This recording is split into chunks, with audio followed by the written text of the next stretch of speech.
Yeah, YouTubers. Uh, Moving the 50-watt panel that I had here, and I'm putting it on top using some 8-gauge wires. I'm connecting the two panels together, positive to positive, negative to negative. I got my son up here. He about to show you all the 50 and 300-watt panel. Ready to see.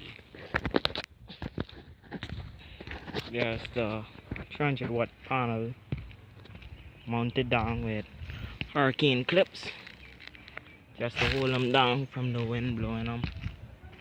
It's one pretty big, about 6-8 feet long, and there's the 50-watt panel here. Both of them are on one side catching the evening sun right here. Still connecting them. Yeah, my son about to pause it, then I can show how I finish running them on the inside. So I can pause it for now.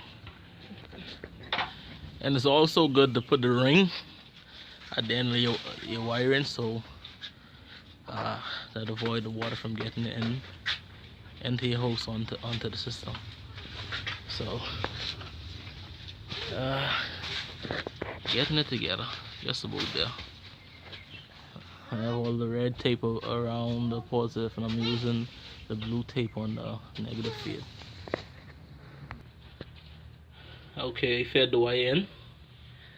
Fed the wire in now, and I'm gonna put the wire through this disconnect switch.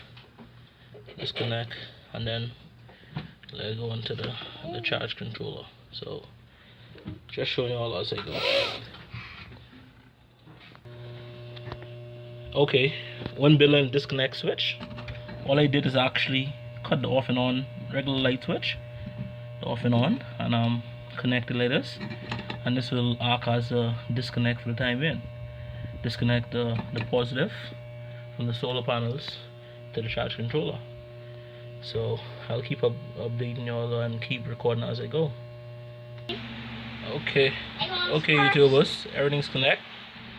I got 11 ohms coming in. So disconnect. I got 11 ohms coming in. It's kind of cloudy outside at the time, but still got 11 ohms coming in. So that was my little.